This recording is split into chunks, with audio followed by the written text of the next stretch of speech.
درود به دوستان عزیز، به مخلصان گوشتین سنتی، همه شما به نوروز امساله بین المللی به فرارسی عید بهار تبریک میگوییم.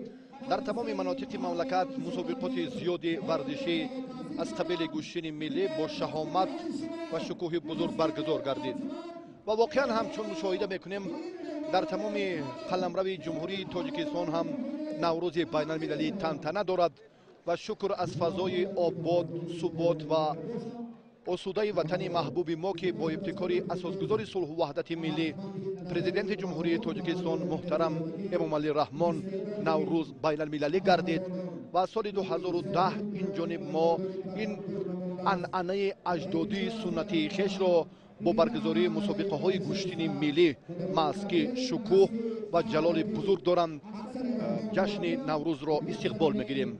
در ناحیه رشت نیز این تنتنه با شکوه پهلوانان خیلی جالب جریان گرفت.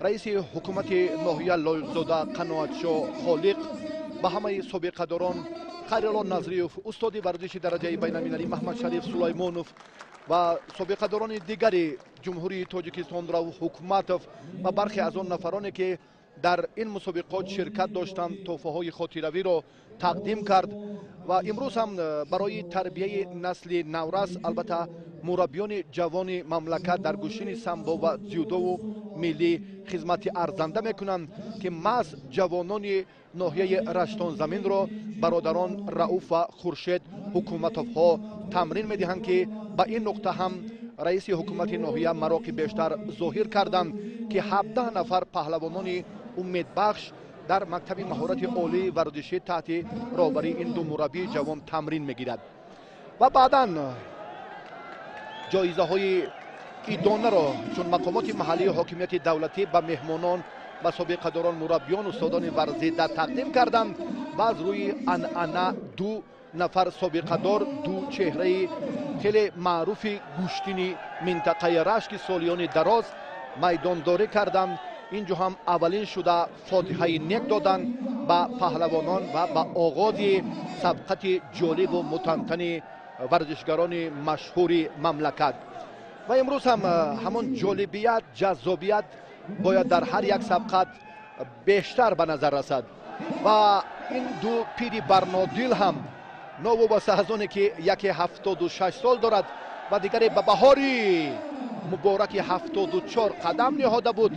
امروز هم در حضور مخلصان سرشمار از خود متانت و هنر جالب نشان دادند و همان نفاست و خیلی جالبیت گوشتین ملی را منظور مخلصان کردند و به نسل نورس هم این عنعنه نیک اجدادی را البته میخواهند که به میراث گذارند و البته باز هم گوشتین ملی جالبیتش جذابیتش محض از همان حالت ها لحظه های خیلی جالب و متنطن که زیر موسیقی اینجا هم موسیقی توأم میگردد و در میدان باید همین زیبایی پره انعکاس یابد و محض سرور معظم دولت اساسگذار صلح و وحدت ملی پیشوای ملت پرزیدنت جمهوری تاجیکستان محترم امامعلی رحمان در سال 2015 در نوروز بین المللی ولایت سوق در شهر خوجند هم به مسئولین البته دستور دادند که باز هم بار دیگر یک فرصتی که خیلی هم توجه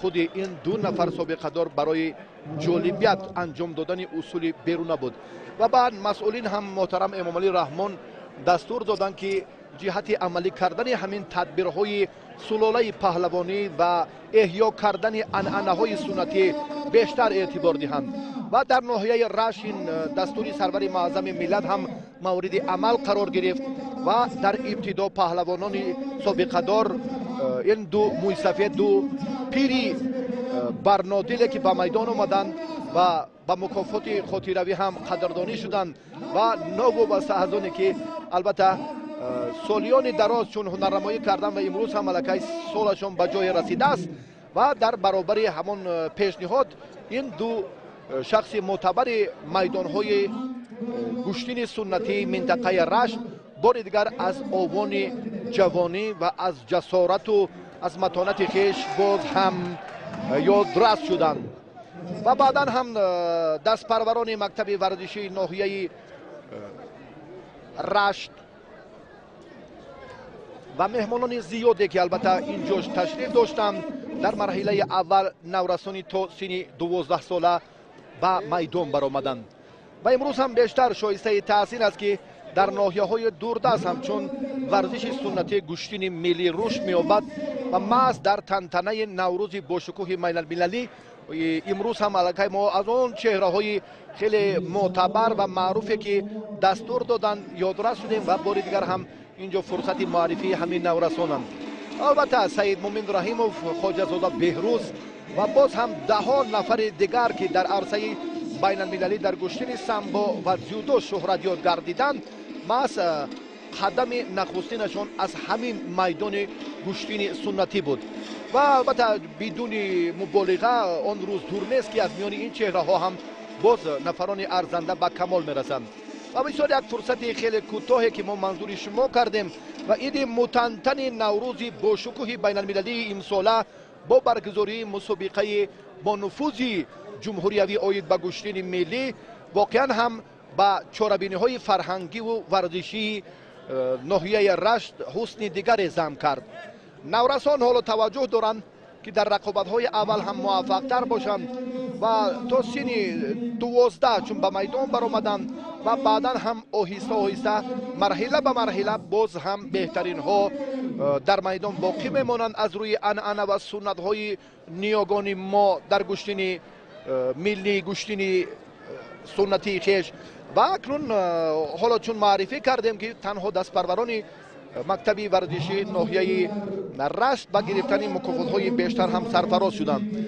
اگر ما توجه کنیم به آن جایزه‌های ایدانه که از جانب مقامات محلی حکومت دولتی ناحیه رشت و صاحبکاران انفرادی این منطقه تأسیس داده شده بود واقعا هم ارزنده بودند و آن نورسانی که حالا اینجا هم صاحب مکافات گردیدند نه کم از 3 و 4 تحفه ارزنده ابتدا از لباس‌های ورزشی پایافزال و باز دیگر لوازم‌های ورزشی که مقامات محلی حکومت دولتی در عملی کردن این سم بیشتر و زیادتر توجه کردند و محض همین بود که الکی این روز را همگان پزمان میشوند و انتظار میشوند که تنتنه نوروز بین المللی البته در ناحیه رشت کی آغاز میشود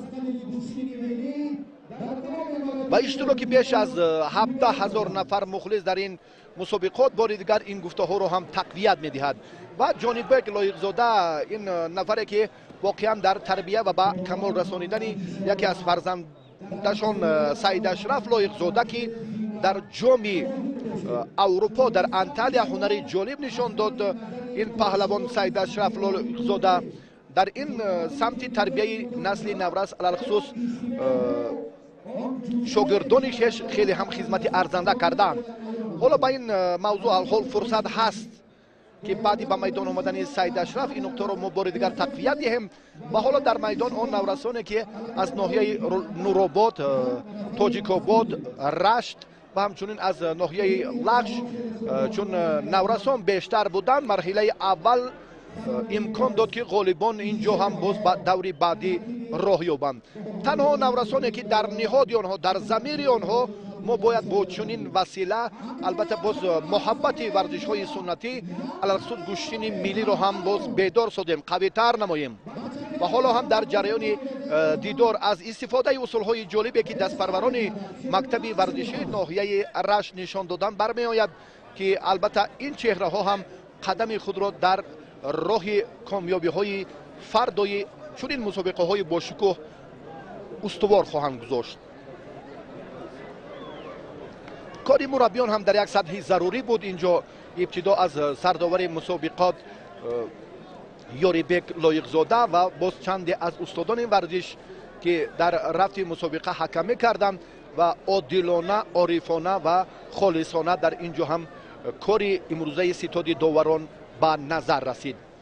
با پهلوانان باز تا اندازه گران وزن توجه میکنیم که اینجا هم فرصت معرفی آنها هم فرا میرسد و برای گران وزن ها برای آن نفرانی که در مرحله اول و دوم موفق بودن و بعد دوری بعدی راه یافتند اینجا هم یک سنجش جدی محسوب می‌یابد و بدون محدودیت در اینجا رقابت از همان عنعنه های نیاگان ما از همون ورزش سنتی گوشتینگیری یادرس شدن و 3 جایزه 3 مکافات عالی برای غالبان این مسابقات تأسیس دادند. یه توجه میکنیم اکنون به همون سبقت اولین غنی جان غنیوف که از جانب مقامات محلی حکومت دولتی ناحیه رشت قدردانی گردید و برای همین پهلوانی برنده مدال برنجی جام اروپا که در انتالیا چون برگزار گردید بیان کردیم. مکافات عالی автомашинаи سبکروی تمغه نکسی را تأسیس دادند که این هم شایسته افتخار است و برای دستگیری چنین جوانان لیاقتمند در منبع هم یک زمینه قوی میگذارد. و غنی جان غنیوف خلعت سفید دارد و حریفش سعید عبدالله زاده از ناحیه نورآباد است که با خلعت کبود حالا در میدان است. غنی زاده اینجا هم باز یک عمل دیگر را البته مقابلی حرکت حریفش اجرا کرد و اینجا هم اشاره میکند داور که عمل نتیجه نبخشیده است. رقابت رو هر دو پهلوان میتوانند که ادامه دهند.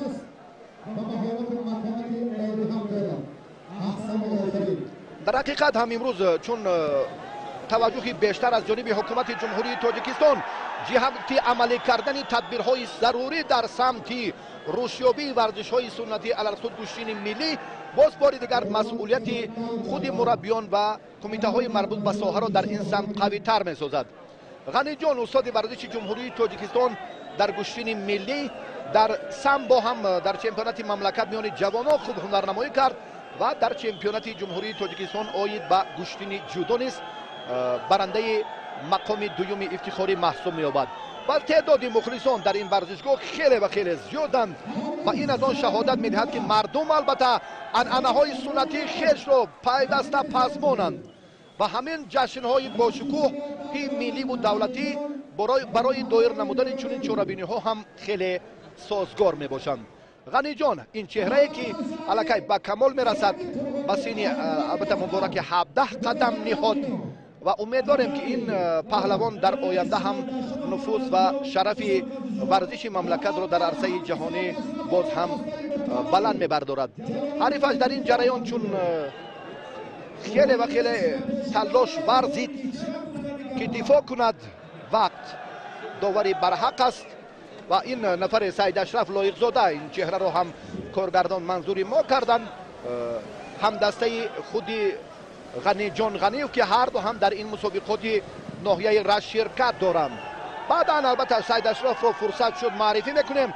حالا غنی جان در یک امکانیت در حالت خیلی جالب است اما این پرتاب در گوشتین ملی بهاگذاری نمی شود. سرداوری مسابقات و بخش جوانان و ورزش ناحیه رشت هم بعد جریان رقابت هر یک پهلوان بیشتر اعتبار بدهند که البته داوران جوان مبادا به اشتباه راه ندهند. رقابت همانا ادامه دارد و غنی جان غنیوف خلعت سفید داشته پهلوانی که چون معرفی کردیم برای پرافشانی پرچم دولتی جمهوری تاجیکستان در عرصه بین المللی محض در شهر انتالیای ترکیه هنرش هم از مد نظر مقامات محلی حکومت دولتی ناحیه رشت دور نماند و محض برای استعداد ناتکرار است و برای قدرشناسی ارزش‌های بزرگ ملی و او این تحفه را چون پیشنهاد کردند در رقابت این پهلوان.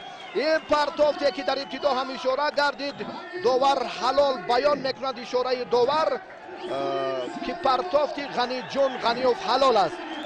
اما اینجا هم باز بحث سرداور و داور مرکز راجع به همین پرتافتی پهلوان شهر دوشنبه غنی جان غنیوف و خورشید مجیدوف جهانگیر مجیدوف برادران واقعا هم در رفت مسابقات امروزه چون رقابت های جوانان امید بخش را تماشا دارند و پهلوان ناحیه بسیار اینجا هم راه افتاده گریه دارد واقعا که پرتافت حریف او غنی جان غنیوف حلال نبود و داوران اینجا ناعدالتی کردند و گویا همین نکته را هم موصوف در صحبت با ما بیان کردند و بعدا باز هم توجه بیشتر به همین سمت که بود و ماس خودی کمیته تدارکات به خلاصه آمدن که باید این پهلوان ناحیه نورآباد را دوباره به میدان برگردانند و رقابت را تا به آخر ادامه دهد. اکنون باز ما هم امکان داریم که جریان سبقتی هر دو پهلوان را منظور شما میکنیم. برای شاه جایزه مکافات عالی автомашинаи сабукрави тамғаи некси ҳар ду рақобат доранд.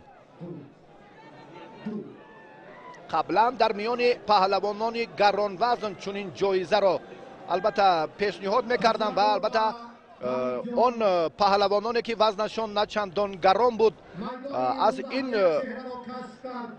неъматҳои бузурги замони соҳиби истиқлолии кишвар бебаҳра мемонданд.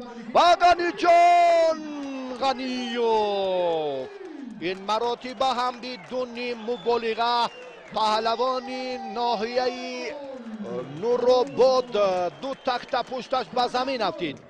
ин маротиба иқрор аст, дигар чизе намегӯяд ва инҷо ҳам ба тақдир тан медиҳад. ва ғаниҷон ғаниёв паҳлавони умедбахши мамлакат аввалин шоҳҷоиза мукофоти олиро ба даст овард. ва воқеан ҳам таваҷҷӯҳи бештари ҳукумати ҷумҳурии тоҷикистон чун баён кардем барои рушди бемайлони варзишҳои суннатӣ алалхусус гӯштини миллӣ ки бештар аст, инро ҳам ҷавонону наврасон пайгирӣ мекунанд албатта ва ҳунари худро дар ҷараёни ҳар як мусобиқот бештару беҳтар нишон медиҳанд. Саид Ашраф лоиқзода ҳоло дар майдон аст ва ин паҳлавоне ки чун маърифӣ кардем аллакай давоми 2 соли охир хеле бо як истеъдоди ҷолибаш дар миёни наврасон хеле маҳбубияти хоса дорад ва дар мақоми ҳамун сегонаи ифтихорӣ ҷояшро чӣ дар гӯшини самбо ва чӣ дар гӯшини ҷудо муайян кардааст. мақомоти маҳаллии ҳокимияти давлатӣ ноҳияи рашт ба ин паҳлавон шоҳҷоиза мукофоти олӣ автомашинаи сабукрави тамғаи нексиро тақдим карданд ва намояндаи ҳукумати ҷумҳурии тоҷикистон бобозода шафқат ки ҳамаи паҳлавононро дар ифтитоҳи ин чорабиниҳои фарҳангӣ ва варзишӣ табрик карданд. мардуми ҷумҳурии тоҷикистон балохусус ноҳияи раштро ба ин паҳлавони ғолиб ҳоло тӯҳфаи арзанда мукофоти олиро тақдим карданд ки бори аввал ғаниҷон ғаниёв ба гирифтани ин шоҳҷоиза дар баҳори мубораки сини 17 мушарраф гардид. баъди чун лаҳзаҳое ки паси сар мегарданд паҳлавонони дигар чеҳраҳои шинохта ба майдон хоҳанд омад. инҷо ҳам акнун Саид Ашраф лоиқзода барои идома додани сабқат ҳуқуқ пайдо кард. паҳлавоне ки хилъати кабуд камарбанди сафед дорад. як амал як ҳаракаташ инҷо на чандон ҷолиби таваҷҷӯҳ буд, аммо мавсуф омода аст ки боз рақобатро дар доираи сабқатҳои аввали мусобиқаи кушоди ноҳияи рашт бо муваффақона идома диҳад. ва воқеан ҳам имрӯз як фазои ҷолибу идона ва ширкат ва ҳузури мухлисони сершумор боз ба тантанаҳои наврӯзи ноҳияи рашт шаҳомат ва шукӯҳи бузургро замъ кард. ҳаводорон ва дӯстдорон ва ҷавононе ки имрӯз воқеан мехоҳанд ки пайрави ҳамон чеҳраҳои асил дар майдони гӯштини миллӣ бошанд. ҳамид абдуллоев аз шаҳри новосибирски федератсияи Россия паҳлавони хилъати кабуд дошта ва ҳарифаш Ҷаҳонгир Маҷидов аз ноҳияи Муминобод паҳлавони устоди варзиши дараҷаи байналмилалӣ албатта дар рабдабандии паҳлавонони навраси сайёра соли 2017 дар мақоми аввал буд ва ба истиснои бархе аз натоиҷаҳои ғайриқаноатбахш мавсуф ҷояшро то андозе дар радабандии беҳтаринҳои сайёра тағйир додааст. аммо боз ҳам бо дастури мураббиён мавсуф малакаву ҳунари худро тақвият медиҳад ва итминон аст ки соли 2018 барои иштирок дар бозиҳои олимпии наврасони Аргентина имкон пайдо месозад ки роҳхат гирад. ҳоло дақиқаи аввали рақобати Ҷаҳонгир ва ҳарифаш Ҳамид Абдуллоев ки дар шаҳри Новосибирски федератсияи Россия сукунат дорад ва аслан зодаи тоҷикистон аст ва имрӯз ҳам дар ҷараёни мусобиқот бештар таваҷҷӯҳ мекунад ки як истеъдоди худро нишон диҳад, аммо аз малака ва ҳунари ҳарифаш кам бархурдор аст ва чун ба майдон омад ва аз рӯи анъанаҳои суннатӣ дар паҳлӯи паҳлавони ноҳияи Муъминобод нишаст ва баъдан ҳам бо дастури худи доварон ба майдон даъват гардид ки инҷо ҳам албатта он нафаре ки боз истеъдоди хуб нишон медиҳад ба даври баъдӣ роҳ меёбад ва усулҳои ҷолибу анъанавии куштини миллиро ҳам дар сатҳи зарурӣ истифода мекунад. Боз ҳам инҷо кумитаи тадорукот муваззафанд ки боз тӯҳфаро зам созанд, илова намоянд дар ҷараёни рақобати худи ҳар як паҳлавони муваффақ. таваҷҷӯҳ мекунем бори дигар ба зӯрозмоии паҳлавонон дар ду гилем ки се ҷуфт ҳоло зӯрозмоӣ доранд. инҷо ҳам бештару зиёдтар он ҷавононе ки вазнашон аз 65 то 81 килоро дар бар мегирад дар се гилем муборизаро идома доа истоданд ва ҷаҳонгир ҳоло ҳам фурсатеро натавонист пайдо кунад ки инҷо ҳарифро мағлуб созад, аммо бартариаш дар ин дақиқаҳои аввал ба назар мерасад. аслан ҷаҳонгир як усули хеле маъмули ҳаллуки дохиларо хуб истифода мекунад ва аксари муваффақиятҳояш ҳам тавассути истифодаи саривақтии ҳамин усул ба даст меояд. агар имрӯз ҳам тавонад ки ин гуфтаҳоро тасдиқ созад, Қандил ин варзишгаре ки чун баён кардем аз ноҳияи Рашт ва баъди ин фурсате ки як партофти ҷолибро ҳам мавсуф анҷом дод ва Қандил дар дидори аввал зафар ёфт ва мухлисон меҳмонони зиёд ҳам аз тамоми шаҳру ноҳияҳои мамлакат дар ин мусобиқаи кушоди ноҳияи Рашт дар тантанаи иди ҳақиқии наврӯзи байналмилалӣ ширкат доштанд. ҷаҳонгир маҷидов ҳоло ҳам мубориза мебарад, аммо аз як нигоҳе ки мо мушоҳида мекунем, ҷаҳонгир на он паҳлавонеро мемонад ки ҳамеша муваффақу сарфароз аст. аз як нигоҳ ва боз ҳам ана ҳамин ҳолате ки ҳаллуки дохиларо як партофти ҷолибе ки сомон дод, ин албатта ҳалол баҳогузорӣ мегардад. аз рост чӣ дар гӯштини самбо, чӣ дар гӯштини ҷудо ва чӣ дар гӯштини миллӣ. манзур аз гуфтаҳои ман ин аст ки қиёфаи ин паҳлавони 18-солаи ноҳияи Муъминобод барои васф кардани хеле истеъдоди ғанияш начандон созгор аст, аммо дар майдон як шуҷоат ва ғаюрии худро ончунон нишон медиҳад ки албатта инро ба симо ва чеҳраву қаду қоматаш қиёс кардан хеле ҳам ҷиҳатҳои фарқкунандаи худро дорад. акнун бия таваҷҷӯҳ мекунем барои амалӣ кардани ҳамин гуфтаҳо, барои собит намудани албатта он назару андешаҳои банда ки чун баён доштам. Абдулло Сафаров, Абдуллое ки имрӯз вазнаш гаронтар аст, аз ноҳияи Рашт, паҳлавоне ки аз самти чапи майдон ва ҷаҳонгирро аллакай мухлисони куштини суннатӣ хеле хуб медонанд. он нафаре ки навақат муваффақ шуд. ҷаҳонгир инҷо дастури қиблагоҳаш Ҳотам Маҷидовро ҳам сармашқи кори худ медонад ва бародараш Хуршед ҳам дар фосилаи хеле наздик бо ӯ қарор дорад. ишора дорад ба ҷаҳонгир ки албатта ҳангоми доштани даст ё камарбанд беҳтар аст ки дасти ростро аз камарбанд, аз болои камарбанд агар дақиқ, кӯтоҳу мушаххас дошта тавонад, беҳтар аст барои албатта амалӣ кардани чандин усулҳои маъмули куштини миллӣ ва барои музаффарияти паҳлавони умедбахши ҷумҳурии Тоҷикистон Ҷаҳонгир Маҷидов. Абдулло чун дар Федератсияи Россия 2 соли охир зиндагӣ мекард, албатта имрӯз мо мушоҳида мекунем ки ин паҳлавони 26-солаи ноҳияи Рашт, ана ҳамин чеҳрае ки хеле ҳам аллакай вазнаш ҳам бештар аст нисбат ба Ҷаҳонгир Маҷидов ва тамринҳои мавсимияш албатта барояш имкон надоданд ки дар ин мусобиқот дар марҳилаи аввал ширкат варзад. Ҷаҳонгир Маҷидов талош мекунад барои албатта дар як фурсати созгор пайдо кардани ҳарифаш ва хеле як усули дӯстдоштаашро ки мо мушоҳида кардем дар муқобил бо Ҳамид Абдуллоев сари вақт истифода кард ва зафар ёфт.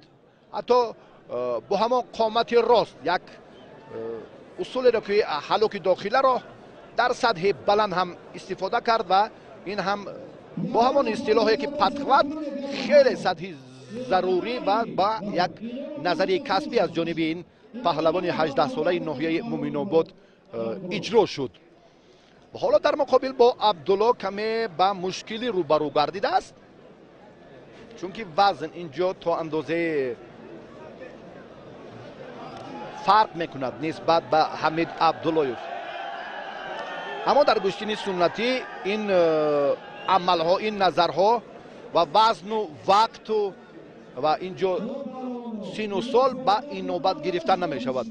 نفر دست بالا می گردد و بعدا هم می تواند که همون سلاله پهلوانی اینجا هم باز بیشتر و زیادتر به نظر رسد، یعنی برادر او، برادری که مغلوب گردیده است و نفر همدستش و باز افراد دیگر هم برای قصد ستانیدن نفر با باخت روبرو شده به میدان می آیند و طلب میکنند که من با نفر غالب البته مبارزه میبرم و قوه آزمایی میکنم.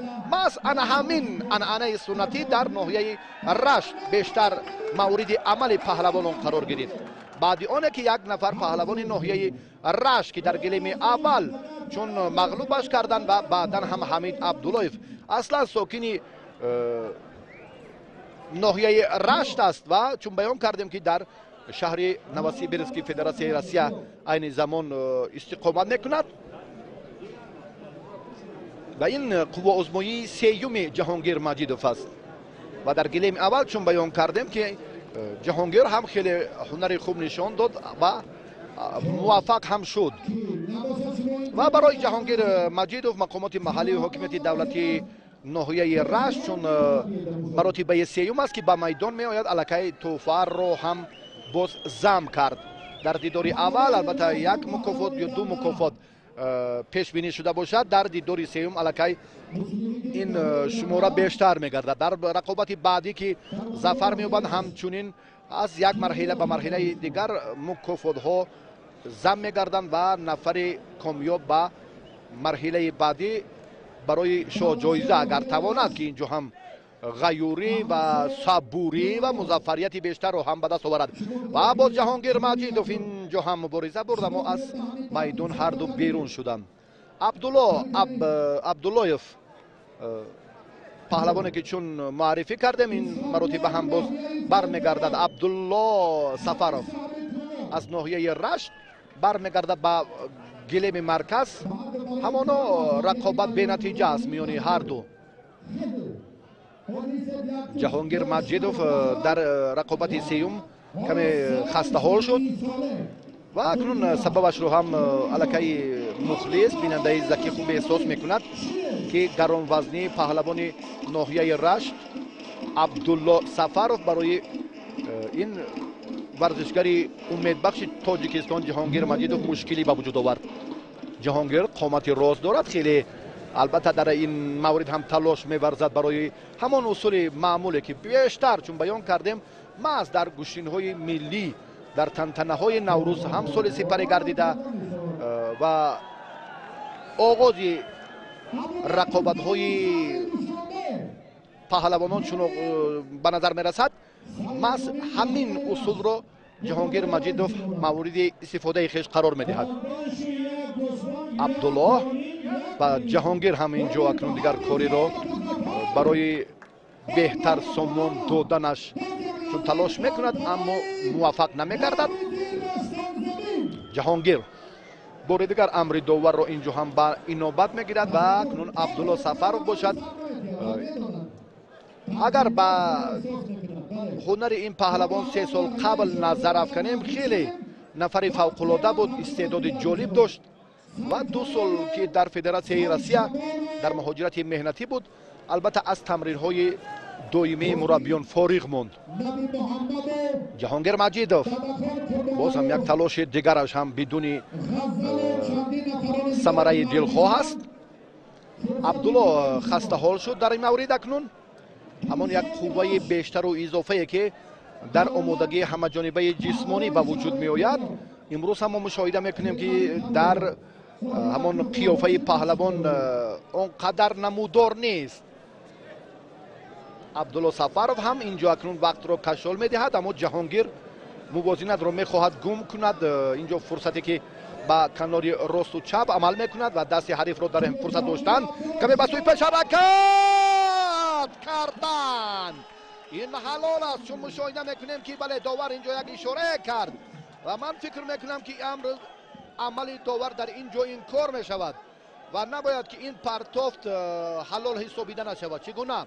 اگر ما این توانیم که این ترتیب رو بار دیگر مشاهده کنیم، البته اصول از مرکز میدان بود و بعدا هم پرتافت از گلیم کمی بیرونتر بود، اما آن حرکت و ابتدای عمل پهلوان جوان ناحیه مومن‌آباد از همون مرکز گلیم بود. بله اینجا هم اشاره میکند هم داور و هم سرداور مسابقات و اینجا هم کمیته تدارکات که این عمل از مرکز گلیم بود و پرتاب بیرون از میدان. عبدالله خود پهلوان است اقرار شد و این گفته ها را هم تصدیق کرد. جهانگیر مجیدوف سیومین غلبه خود را در این مسابقات چون بیان کردیم که به دست آورد. انا همان انعنه‌های قبلی نیاگانمان باز احیا میگردد. منظور از گفته های من بعد آنه که عبدالله سفرов شکست خورد، باز هم اکنون برای قصد عبدالله را ستانیدن باز پهلوان امیدبخشی 18 ساله ناحیه رشت عبدالله هم نام او به میدان برآمد. آن نفره که باز هم جهانگیر مجیدوف را میخواهد که اینجا تسلیم سازد. جهانگیر قامتی بلند دارد و حالا به هجوم میگذرد. این مراتبه چهارم است که جهانگیر میخواهد از خود مهارت متانت بهتر نشان دهد و همان اصول را هم هلوک داخله را هدف استفاده دائمی خیش قرار دهد، چون که اونس گرفته است عادت دائمیش هم همین است و بیشتر هر یک ورزشگر هم از اوان کودکی و بعدا نورسی و تا به همان بزرگسالیش یک اصول را همیشه مورد عمل قرار میدهد که نسبت به اصول های دیگری که موصوف استفاده میکند البته باز جهت های فرق کننده خود را دارد. یعنی در معنی همین پهلوانان خیلی و خیلی همون اصول دوست داشتهشان جایگیر است که حرکت برابر آغاز هر یک دیدار هم الکی برای عملی کردنش برای اجرا نمودن همین اصول بیشتر تلاش می‌ورزند. ماست جهانگیر مجیدوف این رو هم در میدان امروزه نشان داد. 3 غلبه که به دست آورد ماست توسط همان هلوک داخله بود. اما این مراتبه هم عبدالله پهلوان ناحیه رشت که در گوشین جدا موضوع انا همین نفره که معرفیش کردیم نه چندان قامت بلند دارد و امروز هم در مقابل با استاد ورزش درجه بین المللی تلاش می‌ورزد که البته قصد همنام خود عبدالله سفرov را ستاند.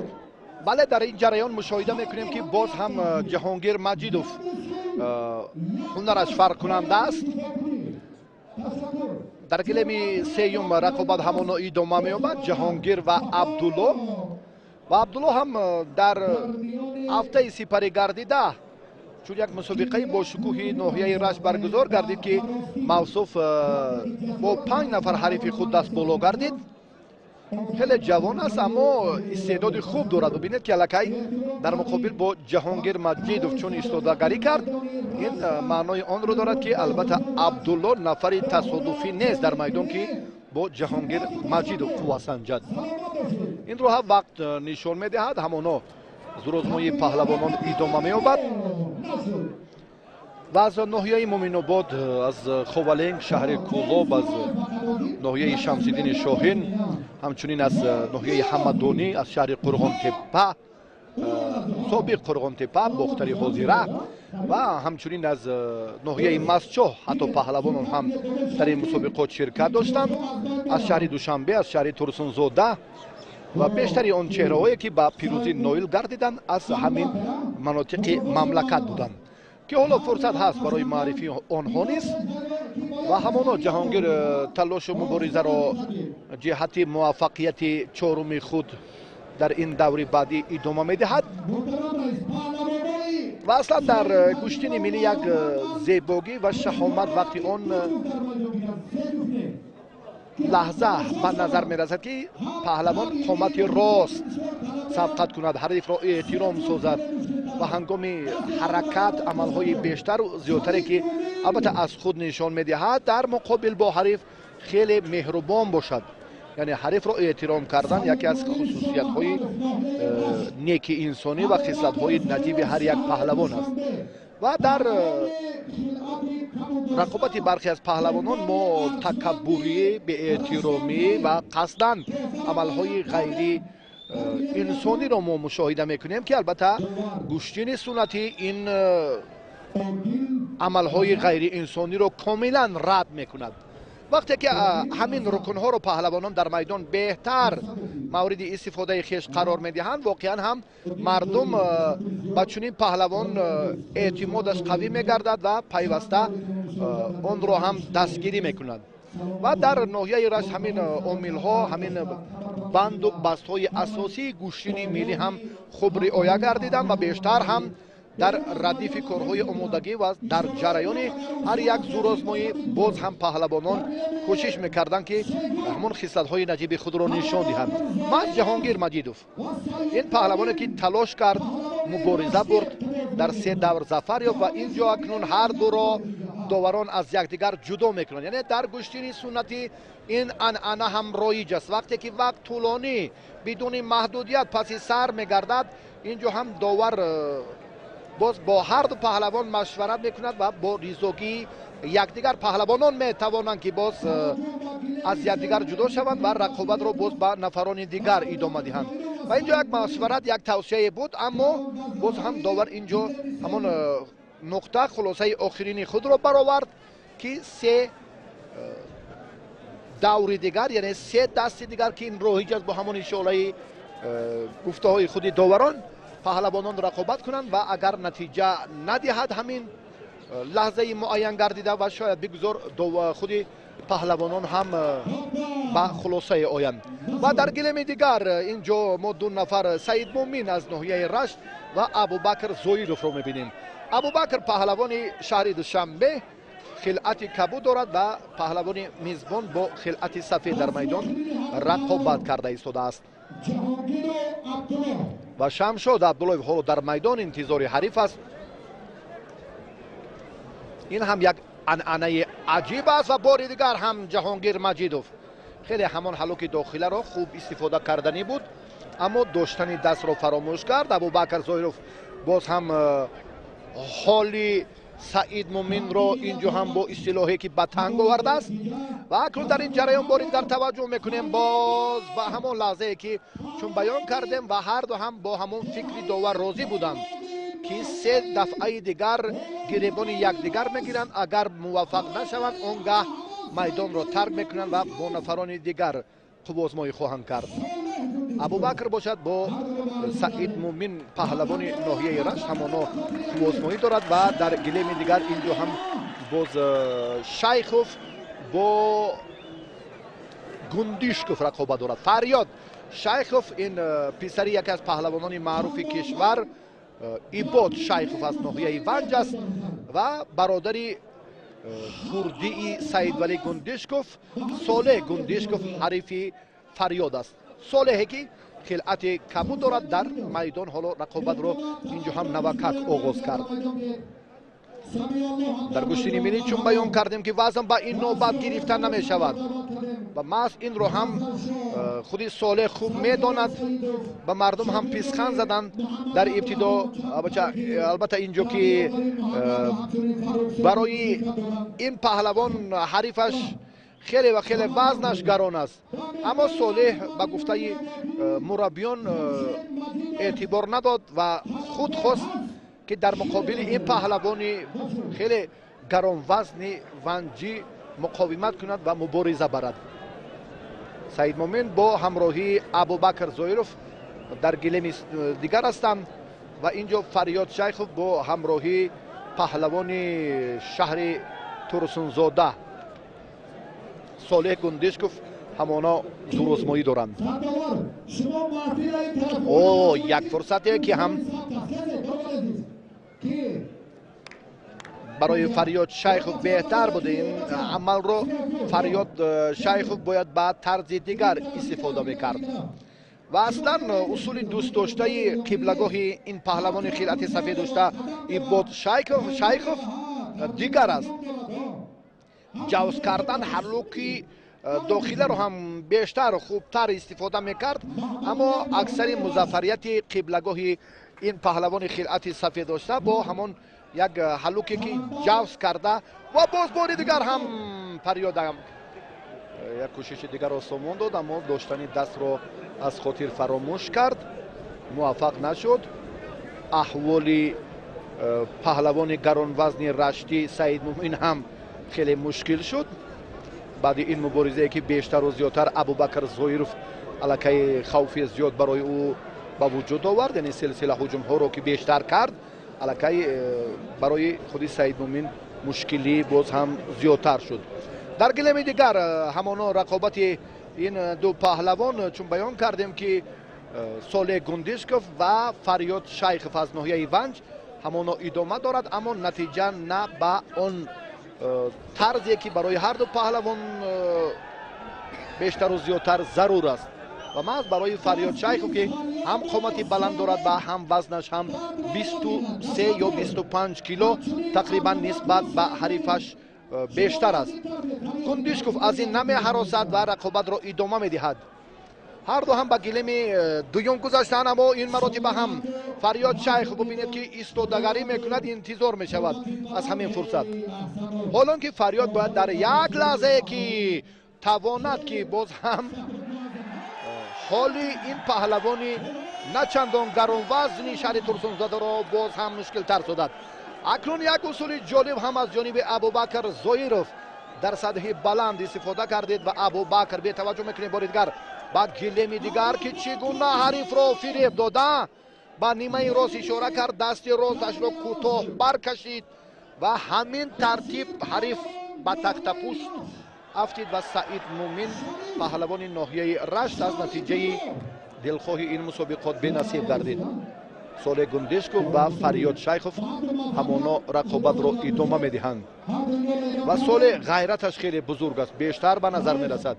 на дар ин мусобиқот боз ҳамчунин назар ин фурсате ки баён кардем ва акнун Шайхов партофташ ба тахтапушт аст. Солеҳ Гундишков чун мубориза бурд, аммо муваффақ нашуд. ман фикр мекунам ки ҷасорату ғайрат кард нисбат ба дигар паҳлавонони гаронвазне ки дар майдон буданд ва нахостанд ки бо ин паҳлавони ванҷӣ Фарёд Шайхов рақобат кунанд. ва боз бори дигар ҳаким аз ноҳияи Рӯдакӣ, паҳлавони хилати сафедошта ҳаким аз ноҳияи Рӯдакӣ хеле боҷуръатона дар даври аввал ҳарифашро мағлуб кард ва ҳамин тавр пирӯзии аввалинашро ба даст овард. паҳлавонони ноҳияи Тоҷикобод, Нуробод, Лахш дар марҳилаи дуввум ҳам бархе аз онҳо ширкат доштанд. ин маънои онро дорад ки онҳо ҳам дар марҳилаи аввал албатта соҳиби зафар гардида буданд.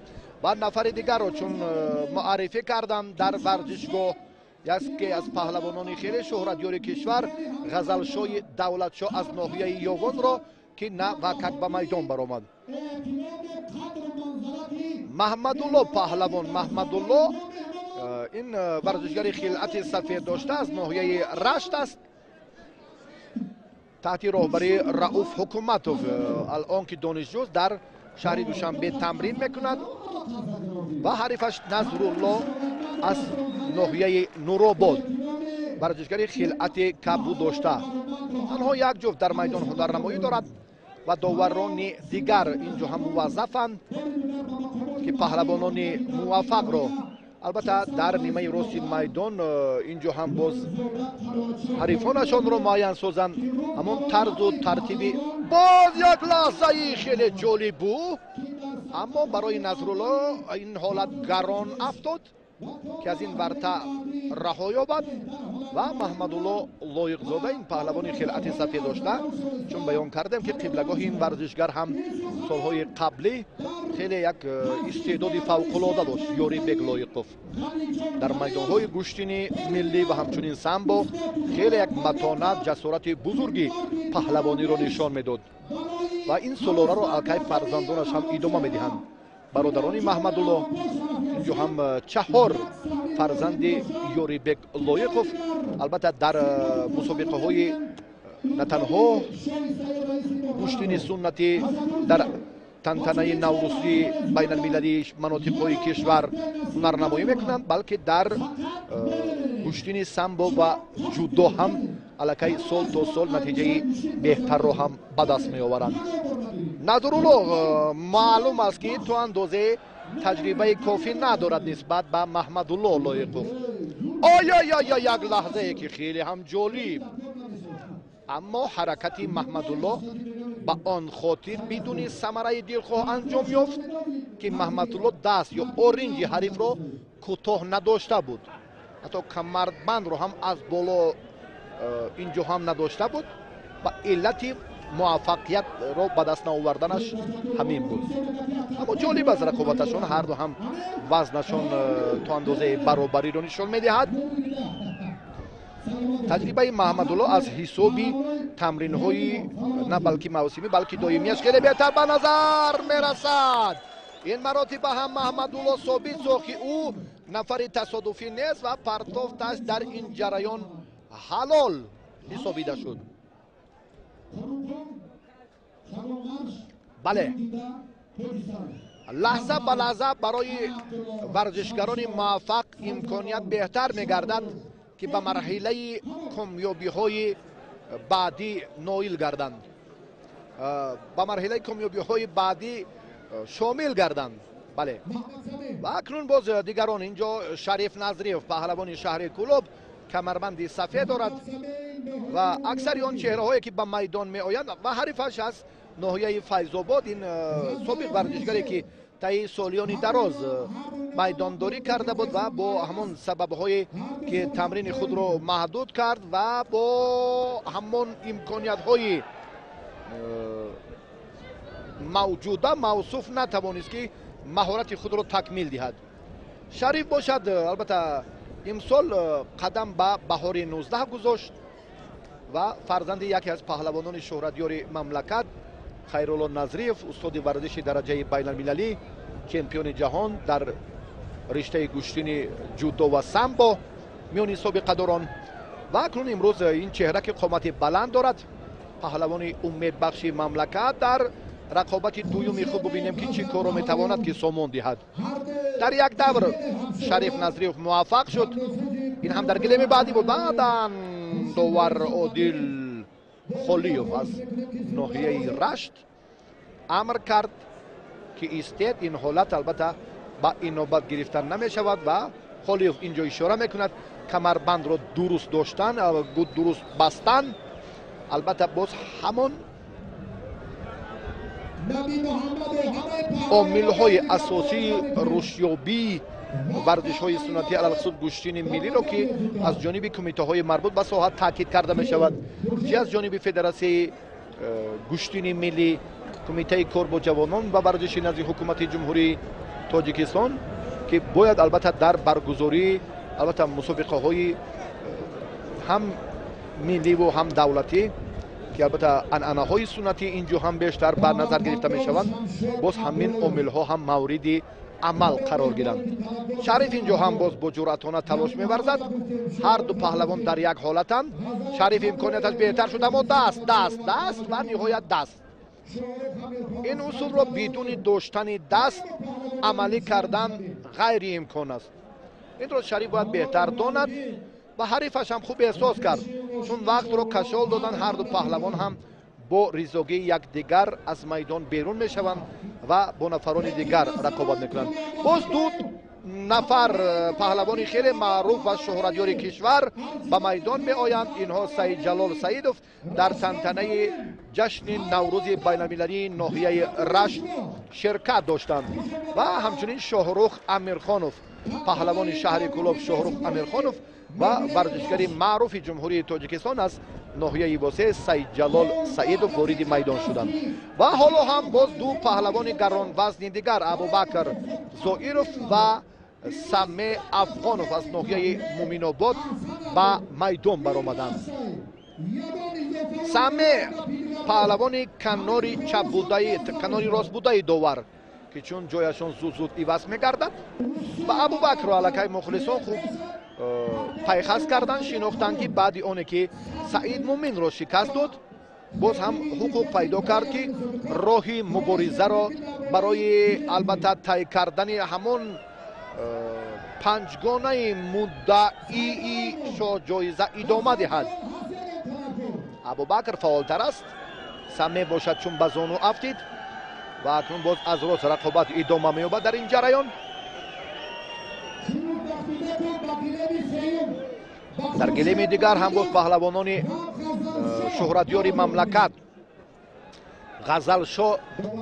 ғазалшоҳи давлатшоҳ ва Хуршед Маҷидов қуввозмоиро навакак оғоз карданд.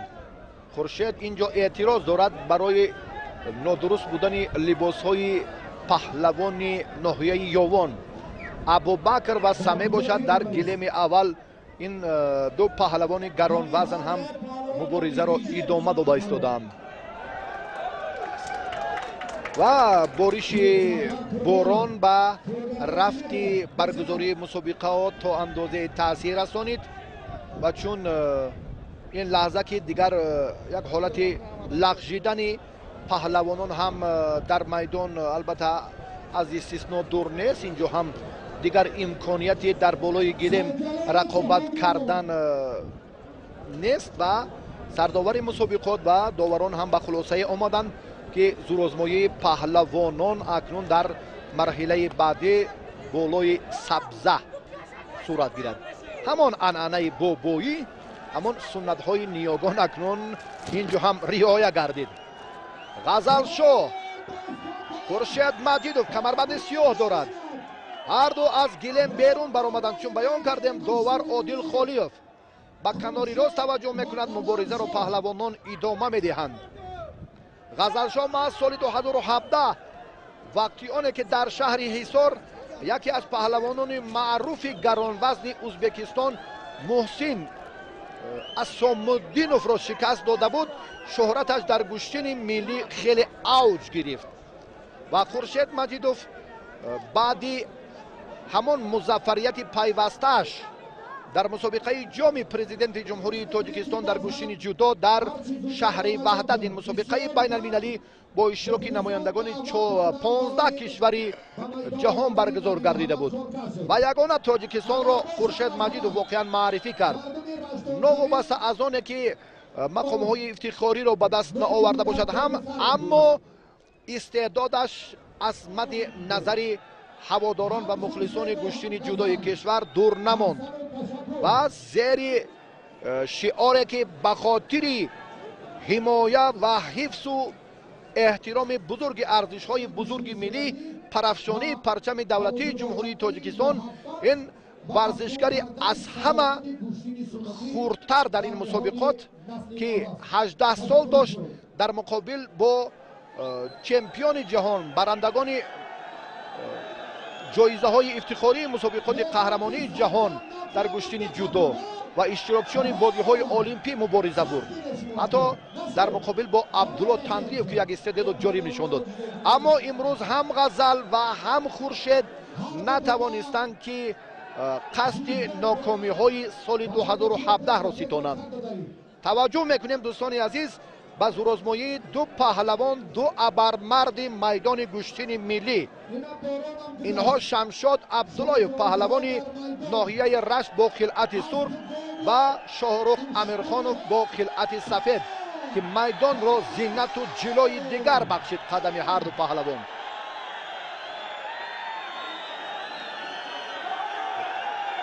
як талоши Шоҳрух Амирхонов инҷо ҳам ва зуд аст ки дар ин ҷараён боз ҳам Шамшод албатта ба ҳамон самти дилхоҳи худ баргардад. дастро медорад, аммо инҷо остинро доштанаш афзалтар аст. Шоҳрух ҳам хуб медонад усулҳои маъмул ва амалҳои пайвастаи бо муваффақонаи ҳарифаш. ой, як лаҳзае ки боз ҳам пешпо ин усуле ки хеле хавфнок аст барои Шоҳрух Амирхонов, чунки дар бархе аз комёбиҳои Шамшод маҳз амалӣ кардани ҳамин усул боис гардида буд. Шамшод камарбанди ҳарифро айни муддао дошт, اینجا با اصطلاح دفاع یا بلوک چون اشاره که در اینجا دست رو راست به کمربند حریف برد.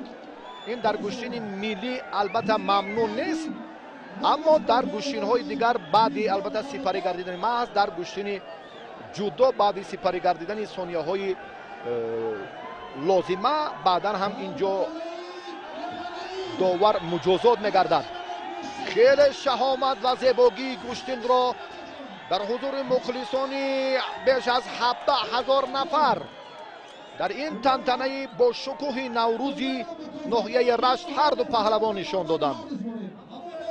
ببینید که در میدان علاقه شماره مخلصان چون بیان کردیم خیلی و خیلی زیاد است، حتی جای نشست هم نیست و اینجا هم مقامات محلی حاکمیت دولتی محض برای چهره های اصیل، محض برای احیای ورزش های سنتی گوشتین ملی این تدبیر ضروری را عملی کردند که تنتنه و شهامت و شکوه بزرگ نوروز تجسم یابد، جوانان دستگیری یابند، نورسان روح بلند شوند و فردای خود را هم توسط نقشه های مربیان خیش در راه مظفریت و پیروزی البته در بالای گلم در تمرین ها سپری کنند که این هم فرهنگ است، این هم آداب است، این هم اخلاق حمیده نسل نورس و تربیه درست آینده نسل نورس البته در سمت معرفی وطن محبوب ماست.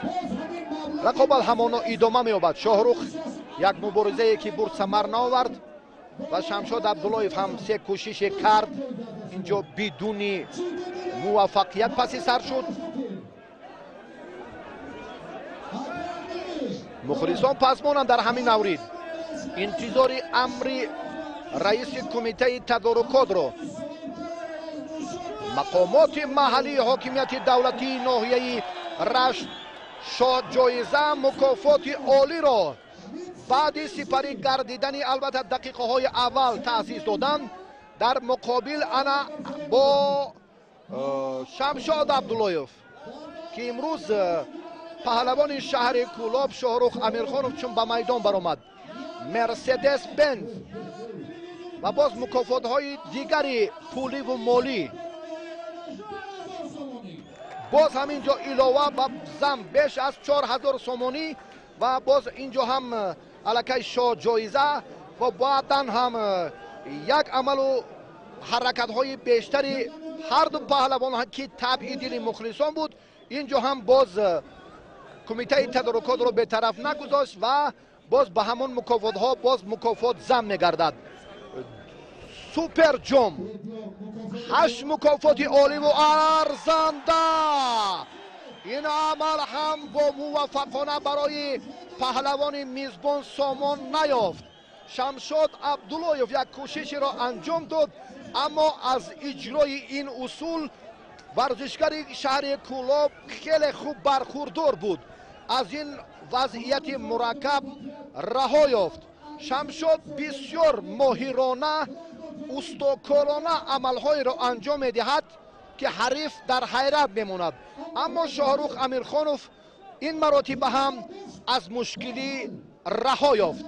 پهلوان شهرتیار ناحیه رشت خیلی دلپرانه عمل میکند.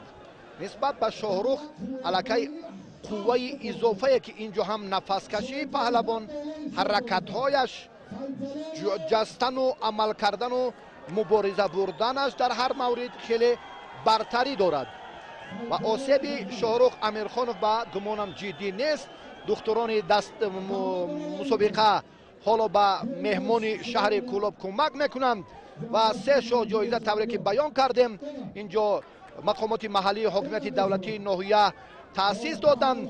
شاه جایزه اول را غنی جان غنیوف پهلوان خیلی امیدبخش مملکت به دست آورد و حالا برای شاه جایزه دوم مکافات عالی автомашинаи сабукрави тамғаи мерседес бенз 4000 сомонӣ ва боз инҷо ҳам 5 мукофоти дигар ки чун зам гардид.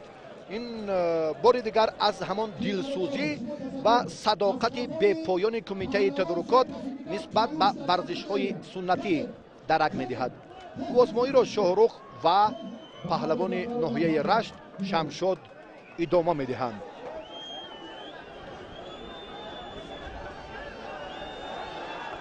محمد صفا لایقов سابق پهلوان شهرتیار این منطقه حالا حکمی دارد خالصانه. ببینید که خیلی بود چابکانه به هر سمتی که پهلوانان حرکت میکند کوشش می‌نماید که البته دور نماند و عمل پهلوانان رو هم مورد نظر عمیق خود قرار دهد. شمشال فعالتر است.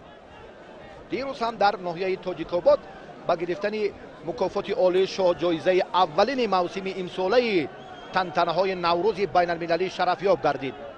اگر امروز وقتش در میدان خود آمد کند شاهرخ امیرخانov یک کوشش کرد. این ورزشگری ناحیه رودکی چون بیان کردیم که حکیم یک غلبه داشت و در جریان زورآزمایی پهلوانان در گلیم دیگر حکیم مبارزه برده ایستاده است. اما رقابت مرکزی برای همان مکافات عالی چون بیان کردیم که حالا میان شمشاد و شاهرخ ادامه دارد.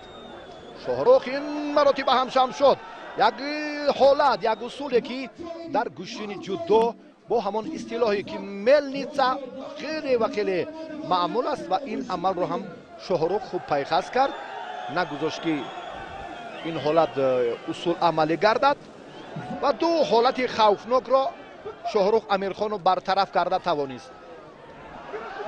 و اکنون مراتب سوم است که بار دیگر هم شمشاد با هجوم و با همان جدیت عمل میکند و شاهرخ این مراتب ببینید که حالت راکی چون بیان کردیم اما جفس دستی راست را با کمربند حریف برد اما در داشتن کمربند موفق نگردید و زود هم شمشاد با حمله میگذارد، نمیگذارد به سمت چپ با کناری راست داشتن اورینج دست گریبان کمربند تمام نیرو و قوه خود را بهر آن روانه میسازد که در میدان خود موفق باشد. اما شاهرخ امیرخانov امکانیتش نمیدهد، هرچند که خسته شده است نسبت به شمشاد عبداللهیف. الکی از 5 حالت مشکل شاهرخ امیرخانov رها یافت. اگر دیگر پهلوان میشد در مقابل با شمشاد تاب آوردن نمیتوانست و شمشاد میتوانست که چنین فرصت ها سری وقت ظفر یابد. خیرالله نظریف حالا با شاگرد شاهرخ امیرخانov که چند سال قبل شاهرخ هم تحت رهبری این مربی صاحب تجربه استاد ورزشی درجه بین المللی تمرین میکرد و در جمعیت ورزشی دینمو نیز عین زمان دستور خیرالله نظریف سری وقتی است برای شاهرخ امیرخانov و آزمایی همانا ادامه می‌یابد.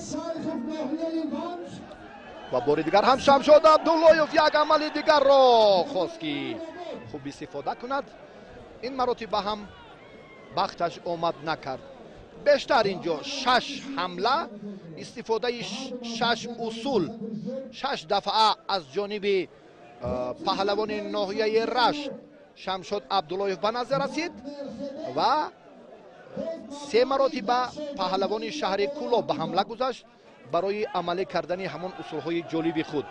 یعنی یک برابر حرکت پهلوان ناحیه رشت بیشتر است نسبت به شاهرخ امیرخانov. نشاندادهای اموری این جریان رقابت را کاملا به نفع شمشاد عبداللهیف حل می‌سازد.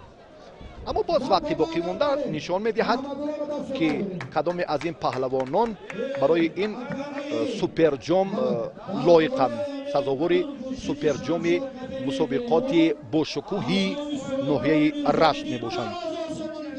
3 شاه جایزه چون بیان کردیم، اولین برنده شاه جایزه این غنی جان غنیف محسوب می‌یابد و حالا سوپر جام نوروز 2018 در ناحیه رشت میان هر دو این پهلوان است.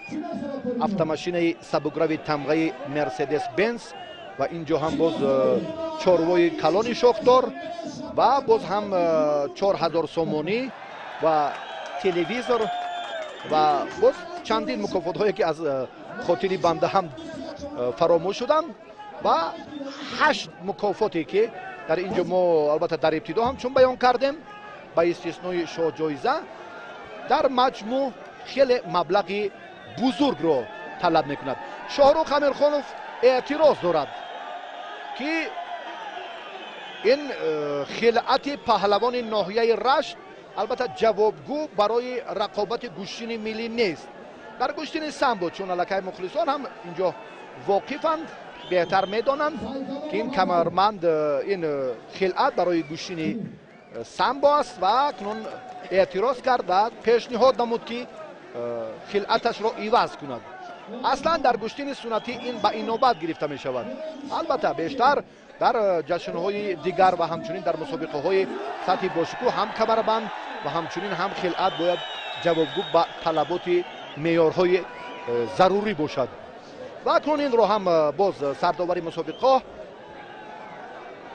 محمد صفا هم به این نوبت گرفت و شمشاد عبداللهیف هم خاکساری خود را بار دیگر نشان داد، رفته خلعت خود را عوض کرد و بعداً بار دوم به میدان برآمد. اکنون رقابت را با پهلوانان ادامه میدهند. اکنون تقدیر سوپر جام ابتدا از 4 جایزه و 8 مکافات دیگر چگونه حل می شود به نفع کی کسی نمیداند. توجه میکنیم به سبقت مرکز، توجه میکنیم به زورآزمایی هر دو پهلوان نامدار کشور شمشاد عبداللهیف و شاهرخ امیرخانوف. خیلی با احتیاط و در وقت ضروری خیلی با سرعت شمشاد کمربند را داشت و زود باز حالتی اول را خواست که برقرار سازد، یعنی وضعیتش تو اندازه مرکب‌تر میشد. شاهرخ در همین مورد ببینید که با صرف نظر میکند داشتنی کمربند را از بالا هنگامی که به هم می آیند پهلوانان در این مورد خوفی مشکلتر هر دو را تهدید میکند و تا جایی که بنده میدانم هم شاهرخ و هم شمشاد هنگامی که با حریف جفت میشوند، یعنی این فرصت امکانیت خوب رو هر دو میتوانند پیدا سازند که بیشتر در گوشتین کمربندی این معروف و معمول و رایج است، اما در گوشتین ملی فرصتی که به وجود آید پهلوان میتواند که با یک برداشت، با یک عمل و با همان طرزی حالت دلخواه خود تواند که حریف را مغلوب سازد. این کار از دست شمشاد و از ملکه بهتر و خوبتری این پهلوان شهر کولاب برمی آید و چندین دفعه نیز ما شاهد چنین حالت ها بودیم. داور اشاره دارد در این مورد که وقت را غنیمت دانید، اکنون این سبقت را کشال ندهید. مخلصان پزمونی البته تشنه رقابت جالب، پرتافت های با مورد و خیلی سری وقتی و همون کاری عادلانه و عارفانه و بی‌غرضانه داوران است که محض این عملها در گوشتین ناحیه رشت خیلی خوب به نظر رسیدند. داوران هم عادلانه عمل کردند و آن نفری که در شاجایزه خیلی با اشکی ندامت، خیلی ناامید و دلسرد و مایوس شد و بعدا هم باز محض رئیس کمیته تدارکات لایق‌زاده قناعتشاه خالق او را دوباره به میدان دعوت کرد و دستور داد که ناامیدی و یأس و شکست ها نباید در این میدان باقی ماند و دوباره موصوف با غنی غنیوف رقابت کرد و غنی در نهایت ظفر یافت. اکنون برای شاه جایزه دوم برای سوپر جام نوروز بین المللی ناحیه رشت دو پهلوان برومند و قوی اراده شمشاد و شاهرخ رقابت دارند.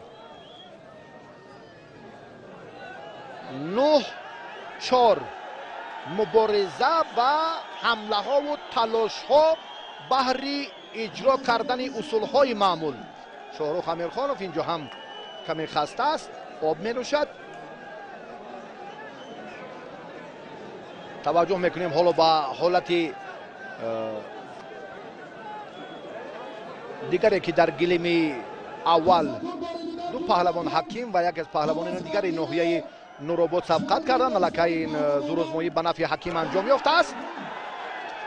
شمشاد برتری را به دست میگیرد بعد این حالتی که خلعت خود را عوض کرد و درخواست همدسته حریفش را قبول کرد و طبع دل او عمل کرد و باز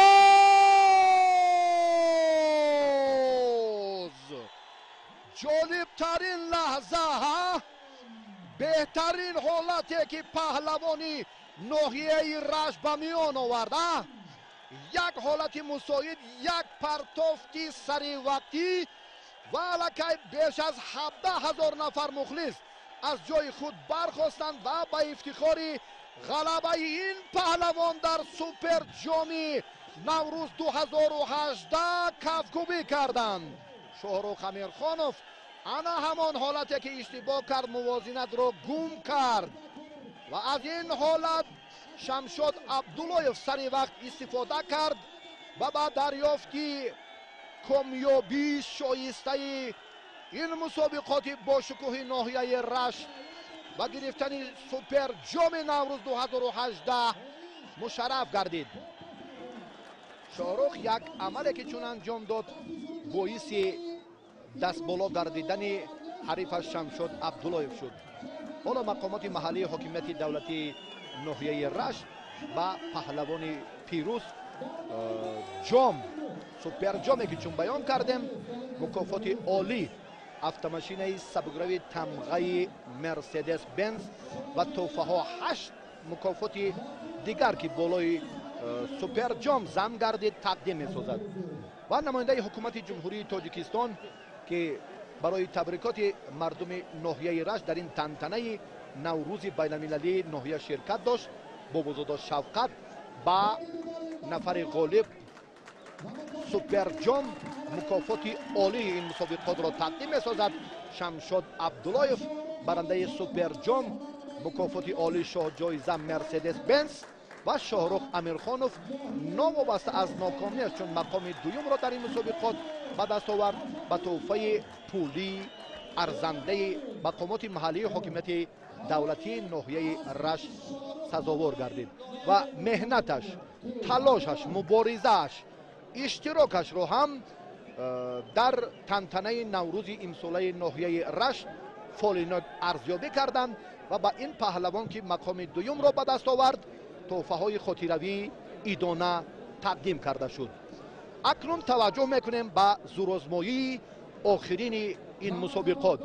боз ду паҳлавони шӯҳратдиёри кишвар саидҷалол саидов варзишгари хилъати кабуддошта ва ҳарифи ӯ ғазалшои давлатшоҳ аз ноҳияи ёвон бо хуршед маҷидов натиҷаи дилхоҳро ба даст оварда натавонист ва дар ниҳоят барои шоҳҷоиза мукофоти дигар имкон пайдо кард ки рӯбарӯ бо устоди варзиши дараҷаи байналмилалӣ саидҷалол саидов муқовимат нишон диҳад ва мубориза барад. дақиқаҳои аввали рақобати ҳарду паҳлавон дар наврӯзи бошукӯҳи ноҳияи рашт. имрӯз ҳам мо мушоҳида мекунем ки воқеан афроди дилсӯзи варзишҳои суннатӣ алалхусус гӯштини миллӣ дар ноҳияи рашт баҳри дар сатҳи зарурӣ баргузор кардани чунин чорабиниҳо бештар заҳмат мекашанд. ба маҳз ана ҳамин фидоикориҳо, дилсӯзиҳои бештари ҳукумати ҷумҳурии тоҷикистон дар самти амалисозии тадбирҳои солимгардонӣ насли наврас дар ноҳияи рашт бештару зиёдтар мавриди амал қарор мегиранд ва воқеан имрӯз ҳам дар тантанаи наврӯз он чеҳраҳое ки ин сабқатҳоро тамошо мекунанд, он афроди наврасе ки ба майдон омаданд, албатта дар ниҳодашон муҳаббат, шавқу рағбати тамринҳои пайвастаи мураббиён ба вуҷуд меояд, эҳё мегардад ки ин ҳам барои тарбияи фардои солимии миллат, насли наврасу ҷавон хишти устувор мегузорад. рақобат ҳамоно идома меёбад дар ин самте ки бештар чун муборизаро ҳарду паҳлавон ҳам боз ҷоноктар месозанд. саидҷалол саидов ин чеҳраи шинохта ва хеле маъруфа ин ҷаҳон ғазал шои давлатшоҳ қариб буд ки ҳамин усули дӯстдоштааш чун ҷафз кардану баъдан ҳарифро ҳам дар вақти зарурӣ дар як лаҳзаи кӯтоҳ албатта ба тахта пушт партофтан бисёртар ҳам хавфи калон дошт ҳамин амале ки аз ҷониби ғазалшоҳи давлатшоҳ чун оғоз гардид ва Сайҷалол албатта нафари тасодуфӣ нест, ин фурсатҳоро хеле хуб медонад, бархурдор аст аз ҳамаи усулҳои гӯштини миллӣ ва аз истеъдоди ҳунари ҳарифаш ки аллакай дар чандин мусобиқаҳо ин паҳлавонон якдигарро хуб шинохтанд ва воқифанд аз тамоми истифодаи банду усулҳои гӯштини миллӣ дар ҷараёни мусобиқаҳои зиёди ҷумҳурии Тоҷикистон, маҳз дар тантанаҳои Наврӯзи бошукӯҳи байналмилалии шаҳру ноҳияҳои кишвар дар соли 2017. шӯҳрати ғазалшоҳ албатта соли 2017 боло рафт баъди оне ки чун баён кардем дар ибтидо Муҳсин Асоммуродовро аз ҷумҳурии Узбекистон шикаст дод дар шаҳри Ҳисор. ва Сайҷалол бошад албатта дар мусобиқаи байналмилалии ҷоми президенти ҷумҳурии Тоҷикистон соли 2017 барандаи медали тилло шуд ва дар мусобиқаҳои зиёди гран-при, гранд-слам ва боз бори дигар ҳамин маротиба ғазалшоҳи Давлатшоҳ муборизаро ҷоноктар сохт. аммо Сайҷалол саросима нест, хуб медонад ки чӣ корро бояд дар дақиқаҳои аввал сомон диҳад, чӣ кор кунад ки ҳариф ба ҳамла гузарад ва чӣ амалеро анҷом диҳад ки акси ҳолатҳои лозима барои ҳариф бошад. чун дақиқаҳо паси сар мешаванд, Сайҷалол Саидов ҳам бештар аллакай мунтазир мешавад. ҳамон фурсате ки боз ғазалшоҳи Давлатшоҳ сомонаш диҳад, ҳамон амале ки албатта дар мавриди мусоид Сайҷалол ҳам бисёр эҳтиёткорона, устокорона ва моҳирона амал мекунад дар ҳамин мавриде ки хеле ҳам ин шоҳҷоизаи сеюм аст ки миёни ҳарду паҳлавон аллакай эълон гардидааст ва ҳарду паҳлавон ҳам арзандаанд ба чунин тӯҳфаҳои олӣ. чунки дар мамлакат ҳам Сайҷалол Саидов, ҳам ғазалшоҳи Давлатшоҳ, Хуршед Маҷидов ва Шамшод Абдуллоев, Шоҳрух Амирхонов, Наби Муҳаммад Хоркашов, Дадахон Қурбоналиев, Фирдавс Насимов ва даҳо нафарони дигар ки имрӯз албатта агар мо таваҷҷӯҳ кунем ба ҳамон чеҳраҳои асил садрнишинанд инҳо дар ҳамон мақомҳои ифтихорӣ ҷойҳои худро муайян карданд дар миёни паҳлавонони шӯҳратёри кишвар. ғазалшоҳи Давлатшоҳ боз ҳам ҳамон амали қаблие ки чун дар бораи иҷро кардани ҳамин усул васфаш кардем, аммо аз Сайҷалол Саидов имтиёз ситонидан хеле мушкил аст. ғазалшоҳи Давлатшоҳ таваҷҷӯҳ мекунад ҳоло боз ба амридовар Маҳмадсафо Лоиқзода. рақобат идома меёбад. мукофоти олии шоҳҷоиза автомашинаи сабукрави тамғаи Opel, Nexi, Opel, Mercedes Benz. ин се шоҳҷоиза ки кумитаи тадорукот таъсис доданд барои паҳлавонони шӯҳратёр, барои майдондорони мусобиқоти бошукӯҳи ноҳияи Рашт. аллакай ду шоҳҷоиза ҳарифи ду шоҳҷоиза соҳиби худро пайдо кард ва акнун охирин сабқат, лаҳзаи хеле ҳассос барои ҳарду. Сайҷалол Саидов инҷо ҳам чун интизор шуд, акнун мақсадаш амалӣ намегардад, чун дақиқаи панҷуму ҳафтум паси сар мешавад. инҷо ҳам бештар акнун таваҷҷӯҳ мекунем ба амалҳои дигар, ба фурсатҳое ки ҳарду ҳам интизорашанд, ҳам ғазалшоҳи Давлатшоҳ ва ҳам Сайҷалол Саидов. таваҷҷӯҳ бештар албатта барои бештар мувозинатро гум кардани ҳариф. инро ҳам мехоҳад Сайҷалол бештар ҳадафи истифодаи худ қарор диҳад و غزلشوی دولتشو هم چنین فرصت را انتظار است. نوروز البته در نهاد مردم شریف جمهوری تاجیکستان شعله محبت، صداقت پیوسته را جهت البته رشد به میلان ساحه‌های گوناگون خواجگی خلقی مملکت باز هم احیاتر می‌سازد. امروز هم چون مشاهده میکنیم که شکر از فضای آباد و آزاد و ثبات و امن وطن محبوب ما تاجیکستان صاحب استقلال که با ابتکار و تشبس‌های سازنده و اقدام‌های ورزش پرورانه اساسگذار صلح و وحدت ملی پیشوای ملت پرزیدنت جمهوری تاجیکستان محترم امامعلی رحمان که ورزش‌های سنتی چنین رشد می‌یابند و حتی برای بزرگترین مکافات پهلوانان هم امکان دارند که در میدان رقابت کنند. این یک وسیله است که پهلوانان را هم راه بلند می‌سازد. یعنی برای قدرشناسی یک سبقت پهلوان آنقدر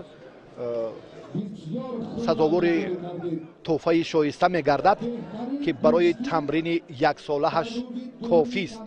این تدبیر فکر می‌کنم در راه موفقیت‌های آینده پهلوانان هم یک قدم استوار خواهد گذاشت. غزلشوی دولتشاه پهلوان ناحیه یاوان خلعت سفید دارد. یادآور می‌شویم بار دیگر که سید جلال علیکی از همان عمل‌هایی که در سبقت‌های دیگر می‌کرد خلاصه‌گیری کرد و باید کار را در سمت پیروزی با دیگر طرز سامان دهد. غزلشوی دولتشاه باشد بیشتر دفاع را اختیار کرده است. 2 مراتب حمله‌اش هم نه چندان نتیجه بخش بود که از این ورطه مشکلی سید جلال سیدو به آسانی رها یافت. اما سید جلال باشد 5 دفعه اصولهای معمول و دیگر را مورد استفاده قرار داد، نوابسته از آنکه موفق نشده باشد هم، اما در مجموع کوشش ها برتری جانب سید جلال سیدوف است. عیان است که غزلشوی دولتشاه البته در مقابل سید جلال سیدوف البته از حساب تجربه، از حساب باز همان برخی از عامل‌های اساسی کامیابی پهلوانان تا اندازه فرق می‌کند هنر سید جلال سیدوف. توجه می‌کنیم به همین دقیقه‌های آخرینه که خیلی پرشدت صورت می‌گیرد. مخلصان هم پسمان نتیجه آخرین رقابتند. برای شاه جایزه هر دو تلاش دارند. چون بیان کردیم که الکی این شاه جایزه سیوم است در مسابقه با شکوه ناحیه رشت. سید جلال سیدوف از بالا هرچند که کمربند رو هم نداشته باشد اما امکانیتی بهتر دارد، چون که سر آستین حریف رو خیلی پرقوت داشت. الکی غزلشوی دولتشاه از این حالت رها یافت و بعداً کارش آمد نکرد، دست رو به مشکلی برکند. اما سید جلال سیدوف عین مدعا انا همین اصول دوست داشته را خوب استفاده کرد. امکانیتش داد که ببینید دستی راستی پهلوان و دستی چپی حریف و در نهایت هم ترتیب دیگر حرکت به سمت چپ نشان داد، اما به کنار راست سید جلال سیدوف پرتافت انجام داد که آن هم با موفقانه سامان یافت و واقعا هم سید جلال سیدوف در رقابت آخرین خویش برای شاه جایزه چون مبارزه را هم جانبتر و جالبتر کرد و این لحظه یک پرتافت دیگر شمشاد عبداللهیف را هم ما منظور شما کردیم و بعدا اون سوپر جام بود و در نهایت آخرین پرتافت برای مکافات عالی بود که سید جلال سیدوف آن را سامان داد، پیروز گردید. مقامات محلی حاکمیت دولتی ناحیه رشت و پهلوان غالب شاه جایزه را تقدیم کرد و همچنین به مقام دوم با پهلوانی که در مقابل با سید جلال سیدوف برای شاه جایزه مبارزه برد مکافات پولی تقدیم نمود. و شما هم دوستان عزیز ما همیشه ظفر و کامیابی آرزومندیم. نوروزتون بار دیگر مبارک باشد. تا با دیدار دیگر سرفراز و سلامت و سربلند باشید.